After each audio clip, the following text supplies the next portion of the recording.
Here are a few fascinating bits. Take it away, Christian. Imagine losing an adult tooth and having it grow right back. Looks like the tooth fairy will need to pick up some extra shifts. Today on Longevity Insights, we're diving into molecular therapy targeting USAG-1 and how it could let adults regenerate teeth just like when we were kids. Please like, subscribe, and click on the bell for future episode notifications. Okay, so let's go over 3 simple points. 1. How it works.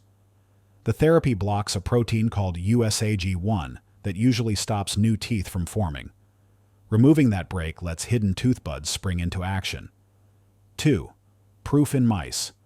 A single injection in mice grew fully formed molars, with enamel and roots, showing the idea works. 3. When might you get it?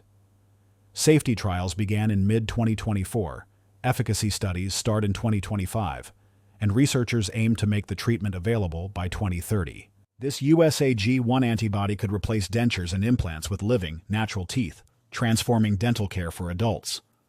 Please like, subscribe, and click on the bell for future episode notifications. And always consult your physician before considering any new therapies.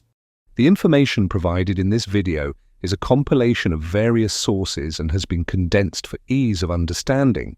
This content is for informational purposes only and should not be considered medical advice. Always consult a healthcare professional before starting any new health regimen or treatment.